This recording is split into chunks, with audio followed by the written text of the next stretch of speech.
ကတခါတခါတွေးကြည့်တယ်အစမ်းသေးတာပေါ့ဘာသေးတာအတန်ထပ်မတင်နဲ့တော့နော်ရတယ်အစမ်းသေးကြည့်တာ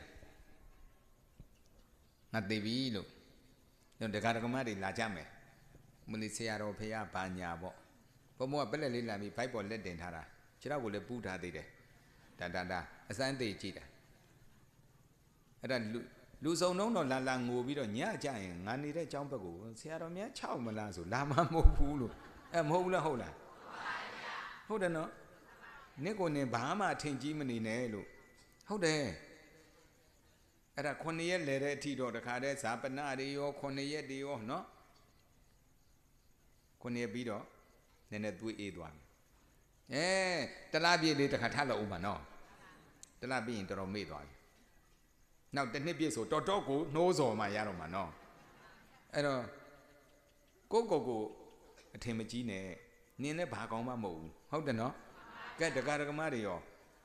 ဘာကောင်းမှမဟုတ်ဘူးမျက်စိမိတ်တဲ့နေအိမ်မောဆင်းရတဲ့နေပဲနော်ကဲတောဆိုရင်တော့လေထုံးစံအတိုင်းဗာလေးထားလဲ3ရက်လောက်တော့အနေခံတယ်နော်မြို့ပေါ်မှာ3ရက်မထားဘူးနော်သေတာနဲ့ရေကတိုက်ကိုဖုံးဆက်လိုက်တာလာခေါ်တော့အဲ့ရနေပဲတုတ်တန်ကိုတခါတည်းသွားတာနော်နေအောင်ငါဆောက်ခဲ့တဲ့အိမ်လေးတစ်ခေါက်ပြန်ကြည့်မယ်ဆိုလို့ခွင့်ပေးလားမျက်စိမိတ်လိုက်တာနဲ့ကိုငါဟာလို့ပြောတဲ့အရာအလုံးငါနဲ့ဘာမှမဆိုင်တော့အကုန်လုံးလက်လွတ်ကိုကျွတ်ထားခဲ့နော်ဘာနဲ့သွားကိုပြုတဲ့ကံနဲ့ဒါကြောင့်ဘဝတန်တရာတစ်ချောင်းနေပြန်ရောက်တဲ့ဒီတောက်လျှောက်ပိုင်ရမှာကကံတရားနော်ကိုဘဝပိုင်တဲ့ပစ္စည်းဆိုမျက်စိမမိတ်ခင်လေးခဏမနဲ့စောဆိုဘုံဘုံကနှလုံးသွင်းတယ်ဘုံဘုံတဲတယ်ကြောင်းတိုက်3တိုက်ရှိတာဟုတ်ကြောင်းတိုက်3တိုက်ရှိတယ်အဲ့3တိုက်လုံးခုချိန်တော့ငါကြောင်းလို့ပြောတာပေါ့လို့မျက်စိမိတ်လိုက်တာနဲ့မလို့ခိုးဆောင်ဆရာတော်နေခဲ့တာတရေမြန်း6မလားတပည့်တွေမသွားရဲဘူးဖြစ်မှာနင်ဘာကောင်းမှမဟုတ်ဘူးနင့်ကိုနင်ထင်မကြီးနဲ့မျက်စိမမိတ်ခင်လေးတင်ငါအကြောင်းလို့ပြောတာမျက်စိမိတ်လိုက်တာနဲ့ငါနဲ့ဘာမှမဆိုင်တော့ဟုတ်တယ်နော်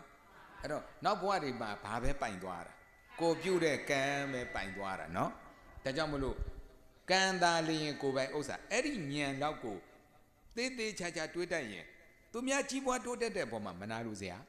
မရှိဘူးဘာကြောင့်သူတို့လည်းသူတို့ကံနဲ့သူတို့တိုးတက်တာနော်တိုးတက်လောက်တဲ့အကြောင်းကံတွေမလောက်ခိုင်ဘူးလားလောက်ခိုင်လားနော်ကိုလည်းကိုပါခဲ့တဲ့ကံကိုမပိုင်ရဘူးလားပိုင်ရတာ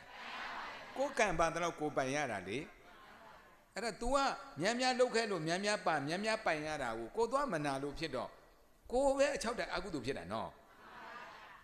အဲ့တော့ကိုရတာကိုလည်းကျေနပ်လက်ခံနိုင်ရမယ်သူများတွေဖြစ်မြောက်တာကိုလည်းဝမ်းသာနိုင်ရမယ်နော်ကံတာလင်ကိုယ်ပိုင်ဥစ္စာဆိုတဲ့ကမ္မတက္ကရာဉာဏ်လေးဒီဉာဏ်ဆိုဘာမှမဟုတ်တော့ဘုရောဗဒါရဲ့အခြေခံဉာဏ်